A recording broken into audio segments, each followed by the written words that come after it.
Well. Good evening, everybody. Welcome to September the 12th, 2021. Speaking of Zane, our 160th episode, 160 editions. Wow, 160 times we've met together to talk about Zane and other stuff. Wow, 160, that's a lot.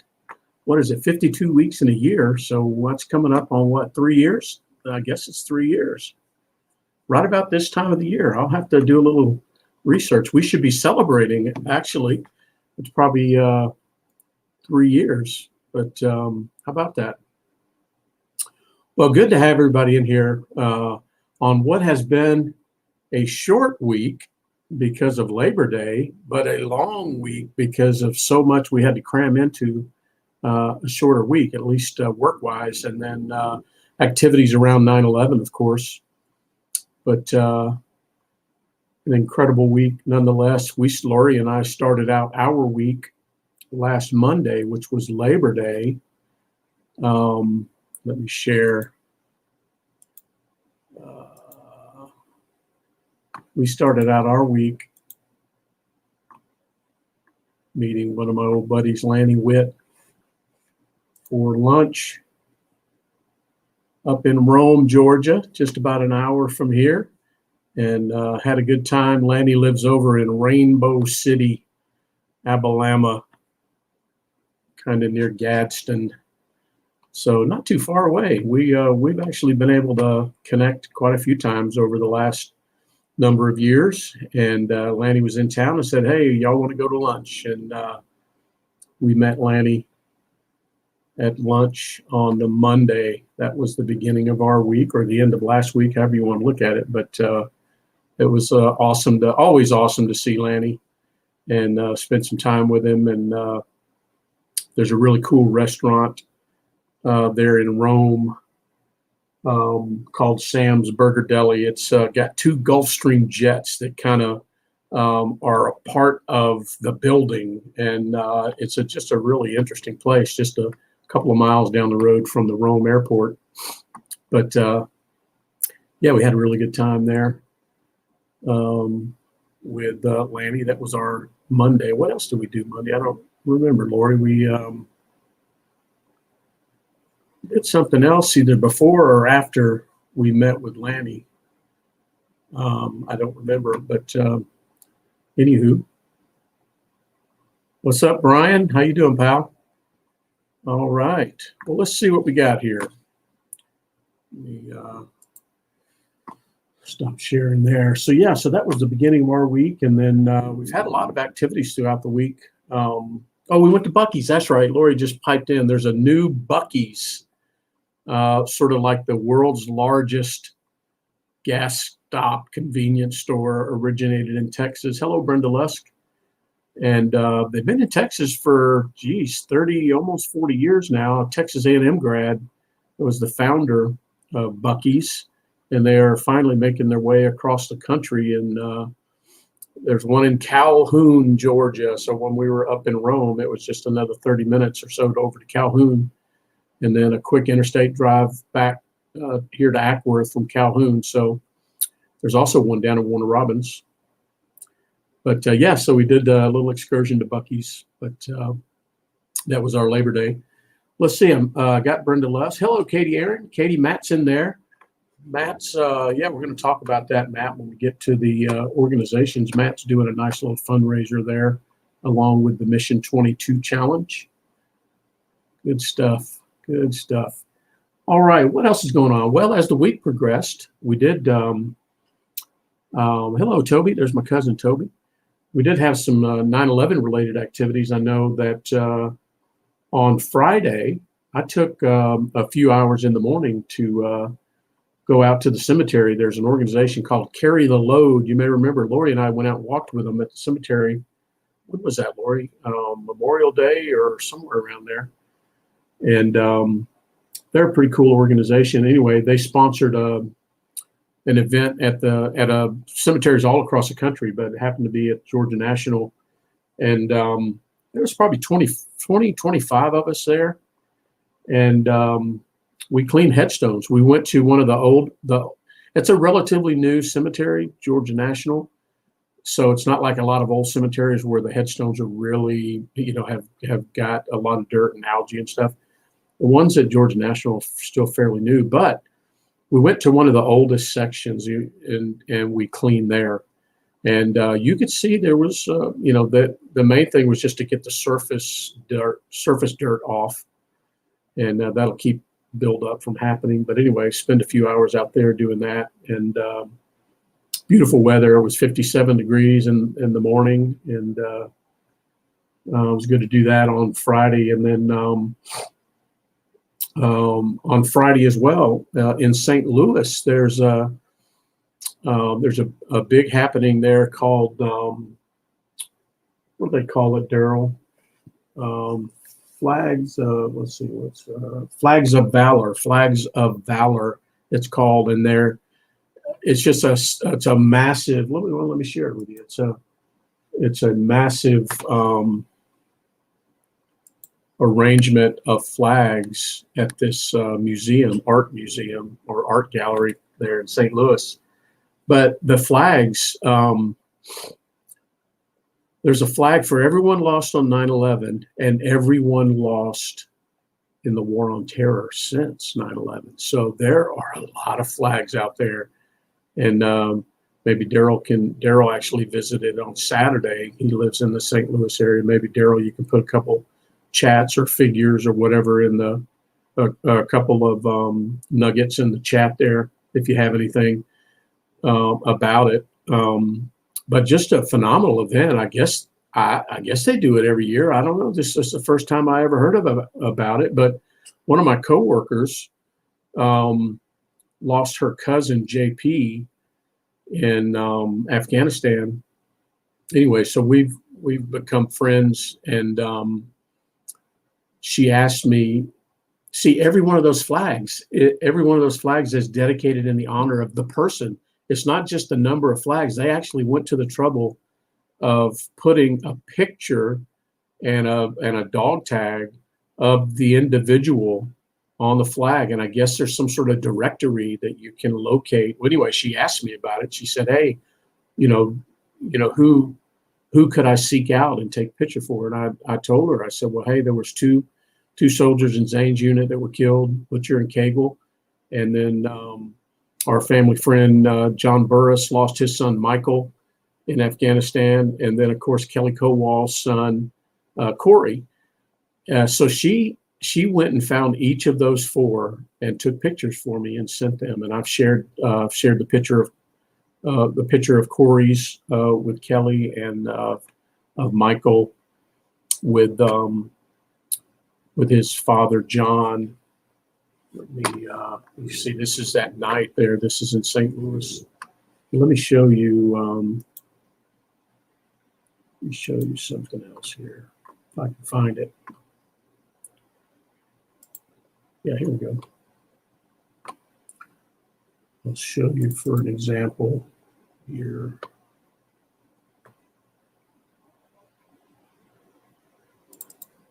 See if I can drag this over and you'll be able to see it.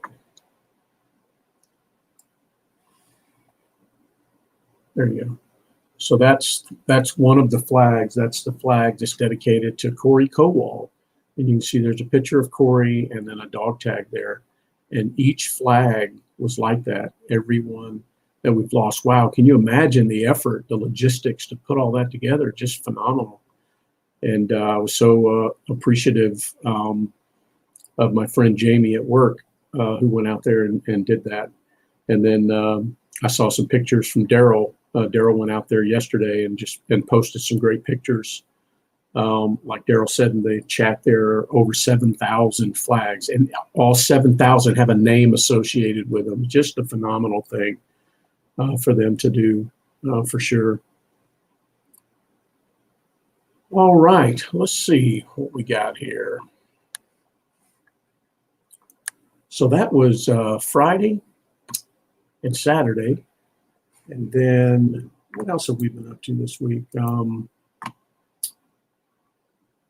Well, today I went out to Kennesaw Mountain National Battlefield, and there's an event called Field of Flags. Field of Flags. They plant right there at the visitor center at the battlefield. They plant a flag for everyone lost on 9/11. And let's see if I have my pictures up of that. I'll show you that real quick. I took a few pics while I was out there today. It was very impressive. Over 3,000, of course, 3,000 we lost on 9/11. And there we go. Let me share that. This was out there at the battlefield. But it's just amazing to see just a sea what appears to be endless American flags. It's incredible. You can see Kennesaw Mountain here, but just a wonderful thing for people to do. This one was sponsored by, I think, the Kiwanis and some other local organization. But the flags are going to be out there till next Saturday, I believe.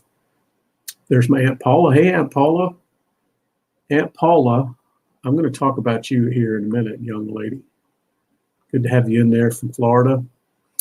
All right, let me see. What else happened this week? We met with Lanny, National Day of Service, cleaned some headstones, Flags of Valor, Field of Flags. Just a lot of things going on. Oh, I know what it was. Or I know what I was going to say. On Friday,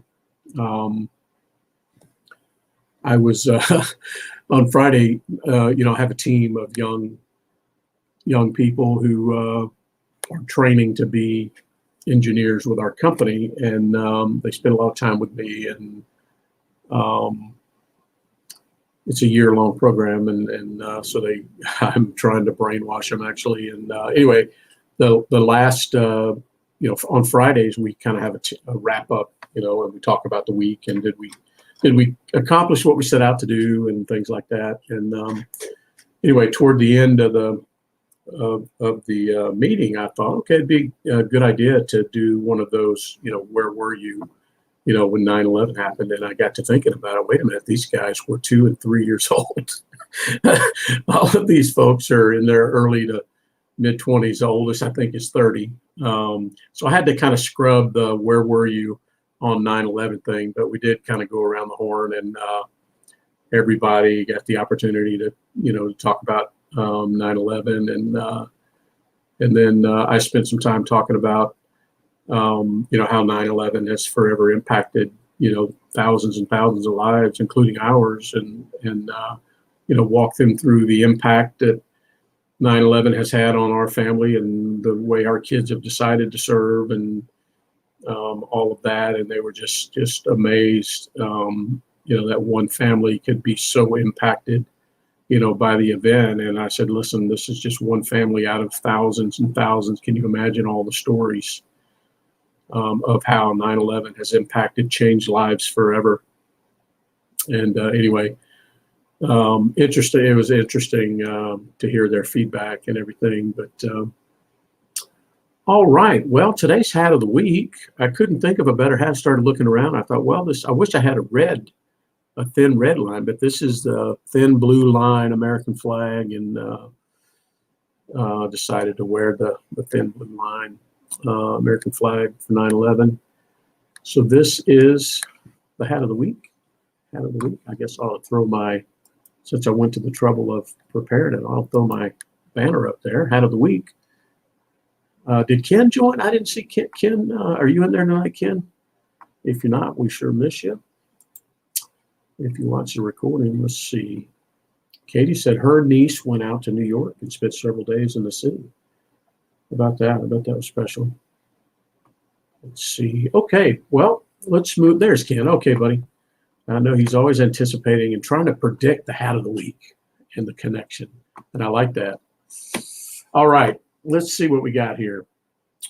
This week in military history, no doubt, a couple of things. Obviously, September 11, 2001, terrorist attacks. Hey, maybe let's do this. Well, I'll probably have better luck with you guys than I would with my team.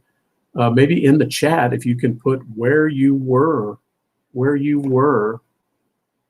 the attacks occurred, where you were when the attacks occurred on 9/11. And we'll let everybody see those.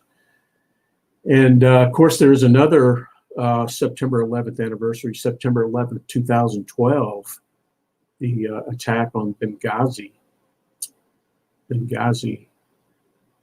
I never thought anything could rival the incompetence that occurred to allow that to happen until we pulled out of Afghanistan the way we did. 13 people lost because of that. 3 lost because of Benghazi. Okay, let's see. So, and I found a nice little tidbit when I was looking through Zane's Facebook. Are you guys intrigued by the big question mark back here, by the way? Nobody has mentioned nobody has mentioned anything yet. It's a mystery. The question mark is a mystery. We're going to reveal what's behind the question mark here in a minute. But yeah, keep putting in the chat, guys, there where you were when the attacks occurred. I'll tell you where I was here in a minute. But I found another little tidbit when I was scouring Facebook for things of Zane's. I said, well, why don't I go back and look on September 11th and see what Zane had to say in the various years, September 11th. Honestly, I didn't find that much, but I did find one thing of note. But what, or a couple things. But what I wanted to say on This Week in Military History was in September, and Lori can back me up on this, but it's on Facebook, so it must be true. September of 2000, that would have been a year before 9/11. Zane and Abby met for the first time. Zane and Abby met in middle school, I guess it would have been, right? Elementary or middle school. So September 2000, so 21 years ago, Zane and Abby met for the first time. All right, well, let's see. Let me, well, you guys are doing a great job of putting where you were in the chat there. I'll read through these real quick.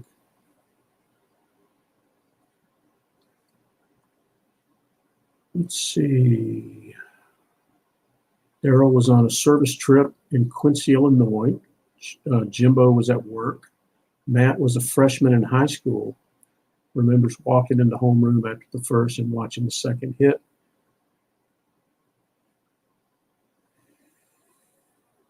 Let's see. Ken, don't get ahead of me there, Mr. Question Mark, the Riddler.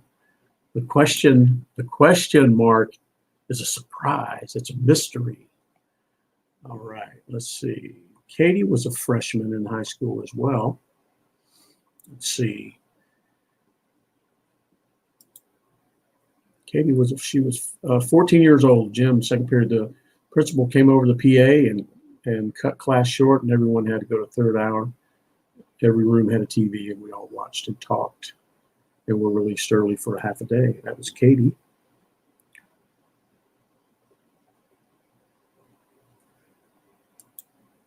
Brian was at Patrick Air Force Base at the flight surgeon office. Wondering why a plane hit the World Trade Center until the second one hit. And that was a common thing. I mean, everybody thought it was an accident, for sure.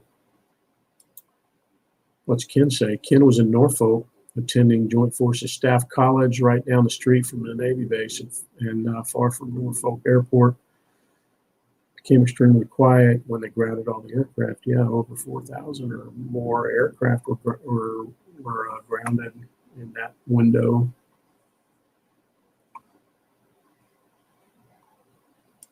Hey, Steve Shirley. Steve was at STRATCOM in the middle of a major 10-day nuclear exercise and was working in support battle staff at the time. Okay. All right. Lori says that Abby, speaking of Zane and Abby told her mom that day she met the man she would marry all the way back in the 5th grade. Amazing. All right. Keep putting in the chat there where you were at. Let's see. Lori was unpacking from our cruise. That's right. We had just gotten home from a cruise on Sunday. We had just gotten home. I'd forgot about that. We had just gotten home from a cruise on Sunday, Lori and I. Laura and Charlotte stayed home from school that day. She and Jack and I watched it happen on TV. Okay. Wow. So I forgot about that, Lori. We had been on a cruise. I think my mom and dad came up to watch the kids. We were living in Atlanta. We got back on Sunday, and me and my colleague, Matt, drove from Atlanta down to Savannah. We had some business meetings down in Savannah. On Tuesday, we drove down to, there's my mother-in-law, Carol. Hello, Carol. My coworker Matt and I drove down to Savannah on the Monday, stayed the night, got up on Tuesday. We were sitting in the conference room of a partner of ours, and when the plane hit and somebody came running into the conference room and said a plane ran into the World Trade Center, and then they turned the TV on in there and we saw the second one hit. And then Matt and I, we ended up going back to the Courtyard Marriott, watching the TV in the lobby there. Then we had a lunch meeting with our friend Tammy Brinkley, partner of ours, and then the rest of the day we canceled everything else, and I think we stayed down there that night and watched the television in the lobby of the Courtyard till wee hours in the morning, and then sometime later in the afternoon the next day, I think it was Wednesday, or I think we came home on Wednesday. We drove back to Atlanta, but yeah, fortunately we didn't fly down there that time. We sometimes would fly down there because, of course, pre 9/11, you didn't have all the rigmarole with the security and everything, and it's a 45-minute flight, so we could fly down to Savannah, spend the day, and fly back. But but for some reason we had decided to drive that day, and I don't remember why. But anyway, so we weren't impacted by the grounding of the planes. So let's see. Let me see what I have missed here.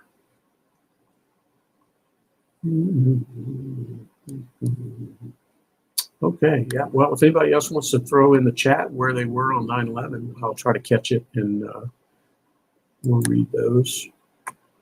All right. Well, let's see. Let's go to the Veteran Cemetery Challenge. How about that? We had a good week this week on the Veteran Cemetery Challenge. People are amazed when I tell them what we're doing with that. But let me read these off, and you guys tell me if I missed any. Tell me if I missed any. Daryl made a visit to Jefferson Barracks. I think actually Daryl was on his way to visit his wife Wanda at Jefferson Barracks and got into a little fender bender. And Daryl did. You just had to do the report and all that. You continued on, I believe that's right, and went on to the cemetery, if I remember. But I'm glad everything was okay, Daryl. And then Jim Miller stopped by, as he often does, to Omaha National Cemetery. Jim put a little. I've been dancing around the fact that that's on one of Jim's normal routes there, and he went ahead and explained it all on the Facebook group. So if you want to know about why Jim stops by there pretty regular, go take a look at the Speaking of Zane Facebook group, and Jim did a good job of describing why. But we got Jim down for Omaha National. And by the way, Omaha National this coming Friday will be the funeral of Corporal Dagan Page that was killed in Afghanistan. I believe that's right, Omaha folks. I think it's September 17th. Now, I think I saw that the funeral at Omaha National is open to the public. It is open to the public. Unlike the one for Lance Corporal Schmitz in St. Louis. Lance Corporal Schmitz's funeral will be, I believe, this week, but at Jefferson Barracks. But it will be family only. It will not be open to the public. Of course, Daryl frequents there, and I'm sure Daryl will be able to will go pay his respects on behalf of Speaking of Zane once Corporal Schmidt's headstone is up and everything. And by the way, Daryl attended Daryl attended. I forgot to mention this. Daryl was along the route for Lance Corporal Schmitz after he landed in St. Louis, and they took him to the funeral home. And Daryl got some good pictures and even a video clip. Daryl, I think you said you held that salute for 14 minutes. It's the longest salute you've ever held, if I remember right. So, well done. Well done, Airman. It's amazing what you guys are doing. Jim, to Omaha National, I made a visit to Georgia National. I mentioned I went out there to help clean some headstones and met a whole bunch of fellow vets and had a good time. And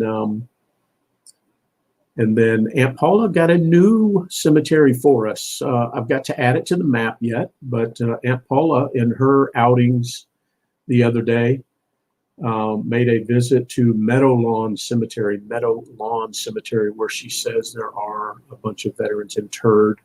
And she took some great pictures, by the way. Go to the Speaking of Zane Facebook group, and you can see the pictures. Thank you, Aunt Paula, for posting those for us to see. So that's a new one for us. Let's see what I'm missing in the chat. Okay, Steve says that is correct. Yep, Daryl. Thank you, Daryl, for that. Okay. And Brian's got some information in there about 9/11 and those that were still serving that time as a first-hand account or second-hand account there. Okay, let's see. So that's cemetery visits. So Daryl, Jim, Guy, Paula. So I'm counting 4 visits this week, 1 new cemetery. So get this, we're at 480 visits to 138 different veteran cemeteries. 480 visits. So you know what that means?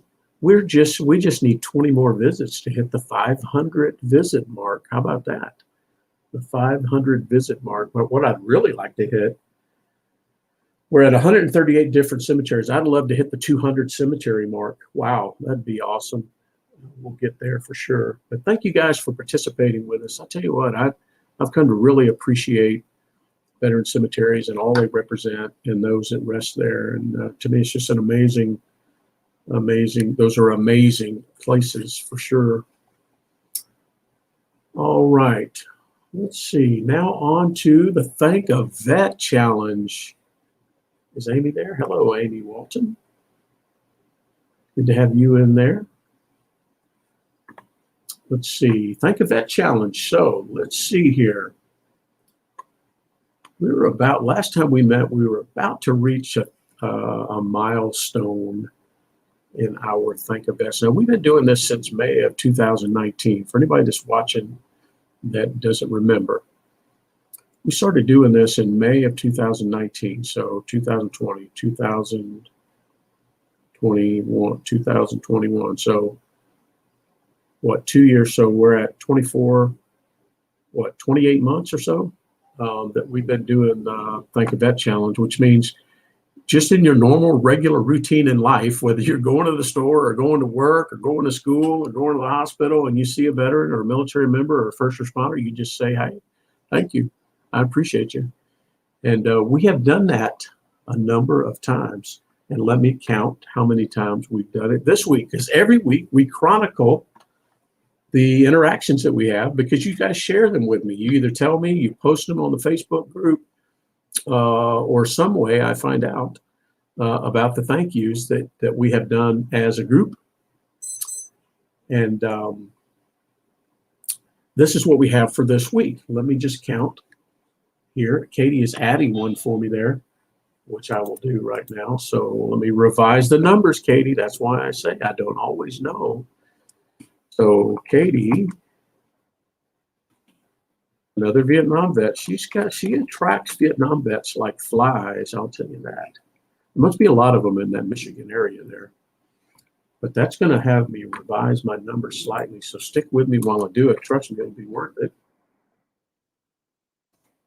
I have revised the totals. Okay, so here's what we got. Let me just go down the list and tell you the thank yous that I'm aware of for this past week. So my cousin Cindy and her son Harley thanked a vet, and they posted about that. My dad thanked Army vet that's a neighbor of his. I think she served in the Army for 7, 8, 9 years, something like that. Steve Shirley thanked an Army Vietnam vet this week. Okay, I may have the first international thank you. Somebody challenged me on this. I thanked a British Army vet that's a part of our employee resource group at work. And we had him on our call last week, and we're bringing him onto the team and everything. And he served in the Royal Engineers, the British Army. So he's going to be our European representative for our veterans employee resource group. So that's kind of cool. So let's see. I had so that was one British Army vet for me, and then I thanked 8 vets at the cemetery at the Carry the Load event. We were all scrubbing headstones together. There was 8 of them. There was 1 Navy, 2 Air Force, 3 Air Force, and then 4 Army of that 8. And then I had an awesome little chat at the Kroger yesterday with a guy named Bill, retired from the Air Force. He was just surprised that I said thank you. And he said, "Hey, you got a minute?"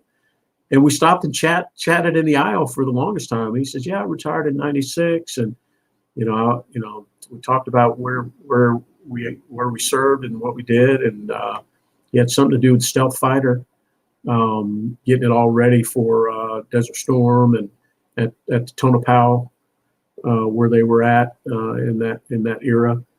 Anyway, just man, he just could have stood there and talked forever. It was a delightful conversation. So that was mine for the week. And then Ken got an Operation Iraqi Freedom vet. Interesting story. I guess it sounded like he wasn't too all that thrilled with his time. Ken also thanked an Army vet and a retired Army Vietnam vet. Ken, I think I got all those right. And let's see, Daryl, let me know if I get all this right, Daryl. I think I did. Daryl thanked 3 Marine Corps vets and an Army vet while they were at the procession for Lance Corporal Schmitz. And then Daryl also thanked was this at the Flags of Valor? Daryl thanked an Air Force Vietnam vet called Bruce, and they had quite a little conversation. Daryl chronicled on the Facebook group, so you can go look at that. And then Katie, I got you down for the Vietnam vet. And here is an incredible count for Paula Pittman.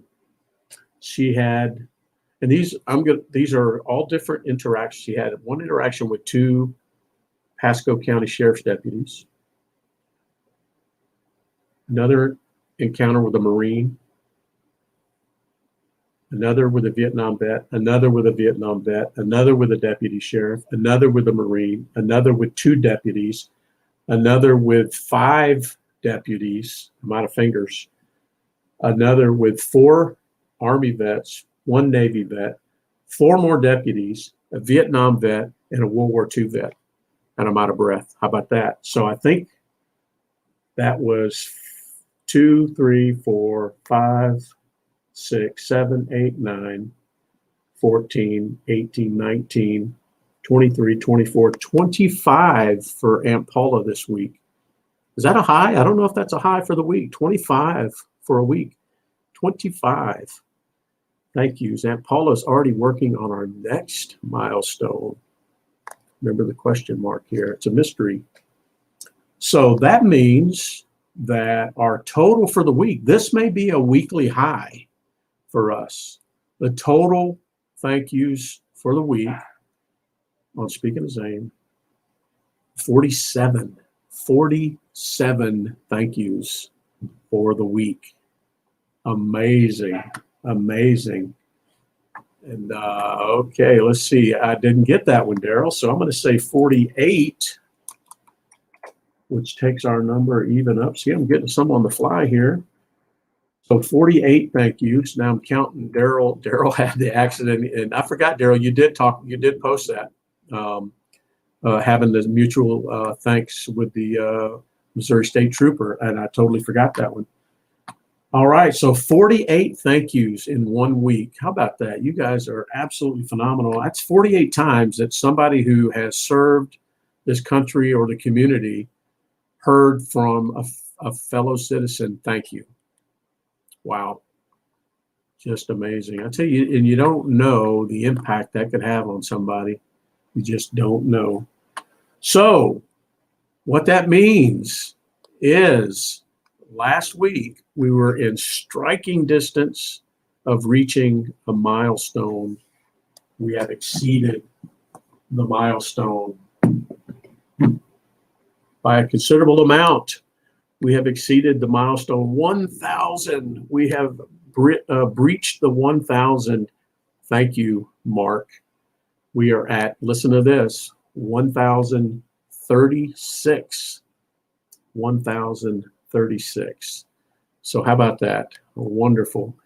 And we just, Lori put this wonderful thing together. She has a connection somewhere, and they were able to whip this up. And of course, she didn't know where were we going to land ultimately on the exact count, and neither did I. You guys just added 2 tonight that I wasn't aware of. So 1,036 times somebody has heard thank you. I appreciate you for serving our country or serving this community, and just a wonderful thing. Thank you all so much for playing along with us, and you just don't know what it might mean to somebody. And thank you, Lori, for putting this wonderful sign together. It's a beautiful sign. Now I got to figure out where am I going to hang it up. But it's just awesome with the Speaking of Zane logo, which I'm also wearing tonight, and just an incredible feat to reach the 1,000 thank you mark in 28 months. 28 months that we have just started doing this. So thank you guys for making it a part of your regular routine. And even though we've reached the 1,000 mark, I say we keep going. Anyway, thank you guys so much for being part of that with us. It's just an amazing thing. And I know that when you tell somebody thank you, you stand to benefit just as much as they do. I know it's a heartwarming thing to help somebody, to thank somebody, and think of all the conversations that have occurred and all the dialogues that have happened just because you stop to tell someone thank you, and then you learn something about them, and just an amazing thing. Thank you all so much for participating with us. Okay, well, now we move on to the organization section, where I always often highlight anything that we're doing that's connected with any sort of organization. You know, some organization that is out to help veterans or military members, their families, and what have you. And we've throughout the life of Speaking of Zane, which is about 3 years old now, we have stumbled into a lot of different organizations that we've aligned with, we work with, we share about, we talk about you guys as well. And a lot of great organization out there that do great work for veterans. And Matt's involved in one right now. Matt's running every day. You can go to the Speaking of Zane Facebook group and see everything you need to know about what Matt's doing there. Matt's running and raising funds for Mission 22. So it's a program dedicated to assist suicide prevention in veterans. And I can't think of a more worthy cause than that. And then I already mentioned the Carry the Load folks.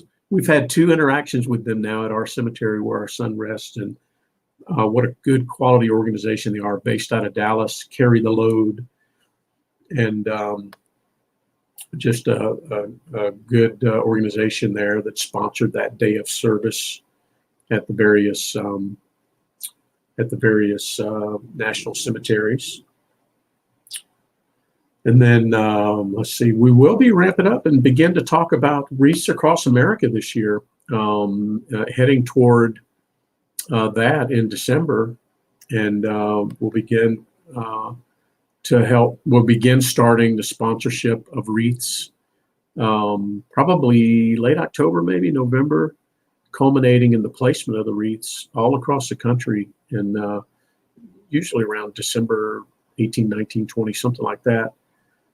So stay tuned for more about that. They have a theme this year called, and I can't think of a better way to say it. There's a theme. They have a theme this year that is live up to their legacy. Live up to their legacy. Boy, there's a lot of people in this country that aren't.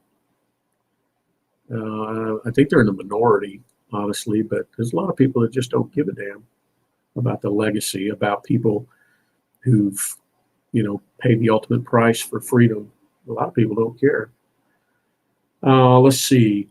Yeah, so that's the only other thing I was going to mention, My Warriors Place. I'm in touch with Kelly and shared the pictures with Kelly the other day, like I said, and now I'm waiting on Kelly to tell me, when's going to be a good day for our work day at the My Warriors Place in Tampa. Lori and I'll go spend the week down there, and I've got a whole bunch of guys at my company that are going to come out there, and we're going to do something, whatever Kelly needs done, we're going to spend a day out there doing. So we'll be sure to get a lot of pics. Maybe we'll do a special, speaking of Zane, from down at My Warriors Place, let you guys see Kelly. Kelly has been a guest of ours and before, and she is very supportive of what we do, and it's a great relationship that we have. All right, let's see. Lori says she has a funny story about something that she'll share one day. Okay. All right. Well, let's see. I mentioned looking through Zane's Facebook. I like to look through his Facebook and just remind myself or see something new for the first time that he shared or posted. And I found the thing about him and Abby first meeting. And then on September 11th of 2010, let's see if I can find his post. On September 11th of 2010, he was in Iraq. So was Matt, and the whole crew there was in Iraq on September 11th of 2010. And this is what he decided to post that day. He said, "Forget pulling for a college team today." It must have been a Saturday that year. Forget pulling for a college team today. I'm pulling for the USA. 9 years later, I'm still just as heartless and angry toward anyone who threatens the greatest country on the planet. So does that sound like a guy that's spent almost a year on a combat tour in Iraq?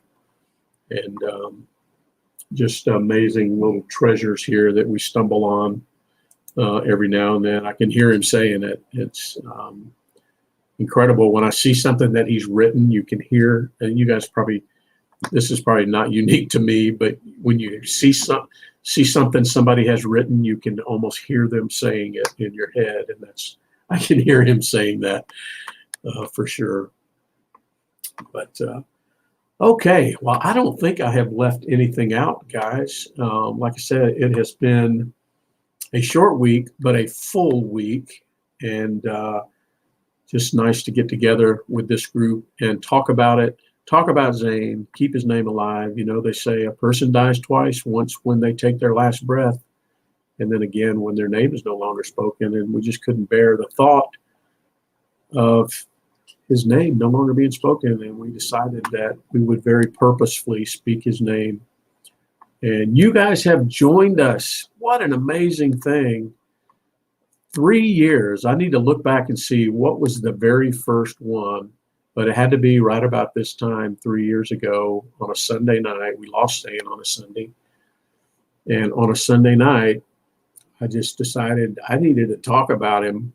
And first time I'd ever done a Facebook stream, and 160 some odd later. And anyway, and I appreciate you guys coming right along with us. Don't forget, as you go through your normal course of your week at work or at school or at the hospital or at the Lowe's or at the Kroger or at church or wherever you're at, and you see a veteran or a service member or family member or law enforcement officer, man, take a minute and tell them you appreciate them. Tell them thank. That may be the first time they'd heard that in a long time, and man, it could change the course of somebody's life. Certainly could change somebody's mood for the day, change their outlook. Just to know that somebody cares. I mean, wow, don't we all love that? Let's see. Aunt Paula says she's going to miss the next 2 weeks. How about that? She's going on good for you, going on a cruise in Greece and Italy. Wow. Well, have a wonderful time. Be safe. And I know you'll take a lot of pictures. And we'll look forward to hearing more about it there, Aunt Paula. Sure will. We will miss you too, but look forward to having you back in a few weeks. Travel safe. All right, everybody. Well, thank you so much for being along with us, for speaking to Zane, for taking the time to listen to this old man talk about his son. I couldn't be more pleased. You guys are awesome. And thank you very much. And thank you, Lori, for the wonderful 1,000 thank you sign. And what a treat that was. She surprised me with it. And I knew she was working on something goofy, but it's just a wonderful sign, and it's a wonderful milestone. And thank you all so much. And we'll look forward to hearing any reports about Corporal Page in Omaha this week, and we'll talk about it next Sunday. All right, everybody. Thank you all. God bless.